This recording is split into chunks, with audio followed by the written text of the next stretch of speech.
नमस्कार, आप सभी का स्वागत है गर्गवंशी टीवी पर। दोस्तों, आपने रामानंद सागर निर्मित श्री कृष्ण धारावाहिक तो जरूर देखी होगी।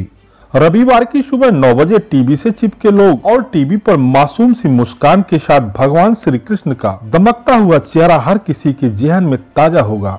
भगवान श्री कृष्ण के इस किरदार को जिन्होंने निभाया था, उनका नाम है शरदमन डी बनर्जी। उनकी लाजवाब एक्टिंग और मनमोहक मुस्कान की दुनिया आज भी दीवानी है। लेकिन श्री कृष्ण के इस रोल को अदा करने के पीछे एक बहुत ही रोचक स्टोरी है। यूं कहा जाए कि भगवान श्री कृष्ण का चमत्कार ही है शरदमन जी के साथ। शरदमन जी के साथ ऐसा चमत्कार हुआ था कि उस चमत्कार से उनकी जिंदगी ही बदल गई थी।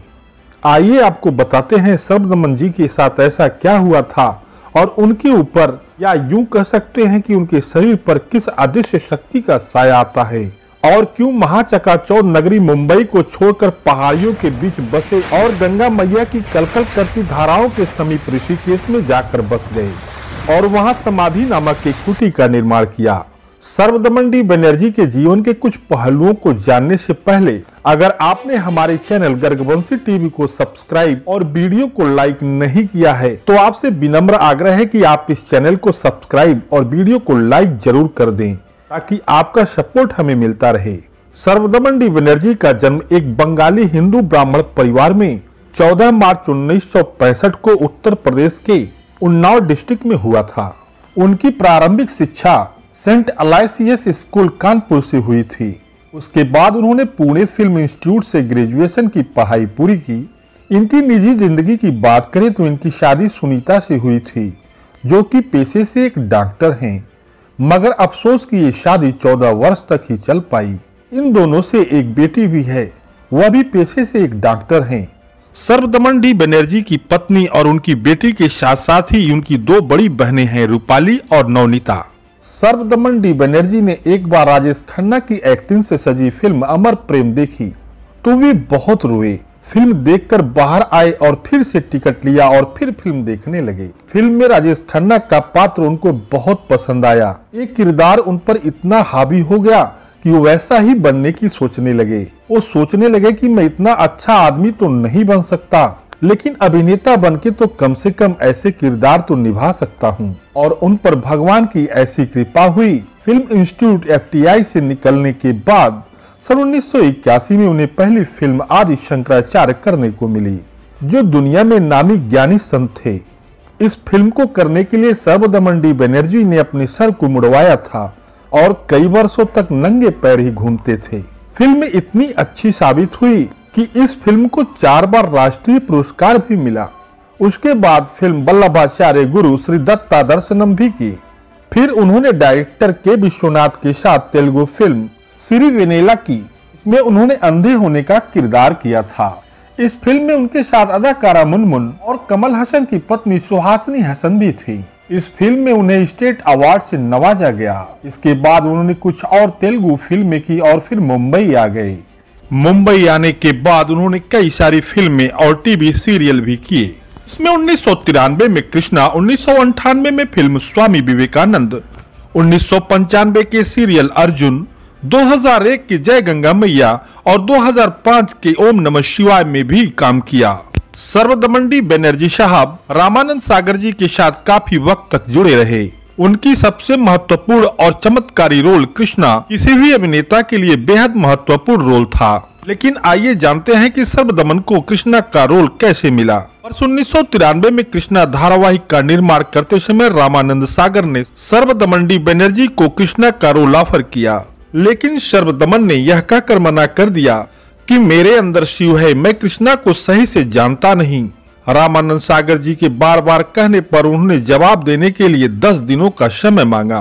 वो मन ही मन प्रभु कृष्ण से प्रार्थना करने लगे कि अगर आप दर्शन दोगे तो ही मैं आपके चरित्र श्री कृष्णा का रोल करूंगा। इसी बीच एक दिन वह ऑटो से वासु भट्टाचार्य के घर जा रहे थे। जिस रोड से वो गुजर रहे थे उस रोड के ठीक बगल में समुद्र था और शाम का समय समुद्र की लहरें तेजी के साथ तूफान ले रही थीं और उस तूफान से गिरती हुई पानी की बूंदें और उस पर नृत्य करते हुए भगवान श्री कृष्ण का बाल रूप और साक्षात श्री कृष्ण कन्हई को उन्होंने एकटक देखा और इस अदृश्य चमत्कार को देखकर वह ऑटो में ही बेहोश होकर गिर पड़े। और जब होश आया तो उन्होंने ऑटो वाले से ऑटो वापस ले जाने के लिए कहा। उन्होंने उस ऑटो वाले से कहा कि वह बासु भट्टाचार्य जी के वहाँ न ले जाकर हमें रामानंद सागर जी के ऑफिस में लेकर चलें। और तब जाकर उन्होंने श्री कृष्णा के कृष्ण का रोल प्ले किया। कृष्णा के बाद फिल्म स्वामी विवेकानंद की और हाल ही में 2016 में आई film MS Dhoni the untold story में सर्वदानंद ने धोनी बने सुशांत सिंह राजपूत के कोच का भी किरदार निभाया था। उन्होंने कृष्णा करते समय ही ये तय कर रखा था कि वे 45 से 50 वर्ष की उम्र तक ही काम करेंगे, उसके बाद जीवन से जुड़े कुछ काम करेंगे। कृष्णा का किरदार अदा करते करते वे माया नगरी मुंबई को छोड़ अध्यात्म की ओर चल पड़े और आध्यात्मिक जीवन यापन करने की तलाश में वह ऋषिकेश आ बसे। फिल्मी दुनिया से दूर होकर ऋषिकेश में गंगा के किनारे उन्होंने एक कुटी का निर्माण कराया जिसका नाम समाधि रखा और वे वही मेडिटेशन कराते हैं। मेडिटेशन के अलावा सर्वदमन बनर्जी अपनी एक खास महिला मित्र अलंकृता बनर्जी के साथ पंख नाम की एक NGO को भी सपोर्ट कर रहे हैं जो उत्तराखंड के स्लम में रहने वाले करीब 200 बच्चों को आजीविका कमाने और गरीबी में रहने वाले उन 200 बच्चों का मुफ्त शिक्षा, साथ ही साथ यह NGO वहां की शोषित महिलाओं को भी आजीविका कमाने की स्किल्स सिखा रही है। ये काम वाकई सराहनीय है। सर्वदमन डी बनर्जी एक भावुक पशु प्रेमी हैं और आवारा पशुओं की देखरेख में सक्रिय रूप से शामिल हैं। उन्हें कुत्तों से बेहद प्यार है और साथ ही साथ वह वृक्षारोपण की वकालत भी करते हैं और अक्सर अपनी पत्नी अलंकृता के साथ वृक्षारोपण अभियान में भाग लेते हैं। वह योगा के साथ ही अपने फिटनेस पर भी विशेष ध्यान देते हैं और अक्सर जिम में वर्कआउट करते हुए घंटों बिताते हैं। सर्वदमन डी बनर्जी भक्ति और शिव उपासक होने के साथ साथ कृष्ण साधना में उन्होंने अपने जीवन को समर्पित की है और उन्हें हर दिन रह रह कर उनके शरीर पर प्रभु की क्रियाएं होती रहती हैं। कृष्ण और शिव उपासक होने के नाते उन्हें अदृश्य रूप से शिव और कृष्ण की छाया उनके शरीर पर बनी रहती है। आज अगर कहा जाए कि जो संतुष्टि सर्वदमन बनर्जी को एक्टिंग करने में नहीं मिली होगी वो शायद इन अनाथ बच्चों की सेवा, शोषित महिलाओं की सेवा भाव और लोगों की मेडिटेशन देने में मिलती होगी। आज वह ऋषिकेश में लाइट हाउस नामक योगा और मेडिटेशन स्कूल और पंख नामक NGO का संचालन कर शांति और अध्यात्म में अपने जीवन को जी रहे हैं। हमारी शुभकामनाएं हैं कि वे इसी तरह जीवन में अपने विचार, काम और कर्तव्य निष्ठा को और आगे बढ़ाएं। तो दोस्तों आज के लिए बस इतना ही। मिलते हैं अगले किसी अन्य वीडियो के साथ। तब तक के लिए जय हिंद, नमस्कार, वंदे मातरम।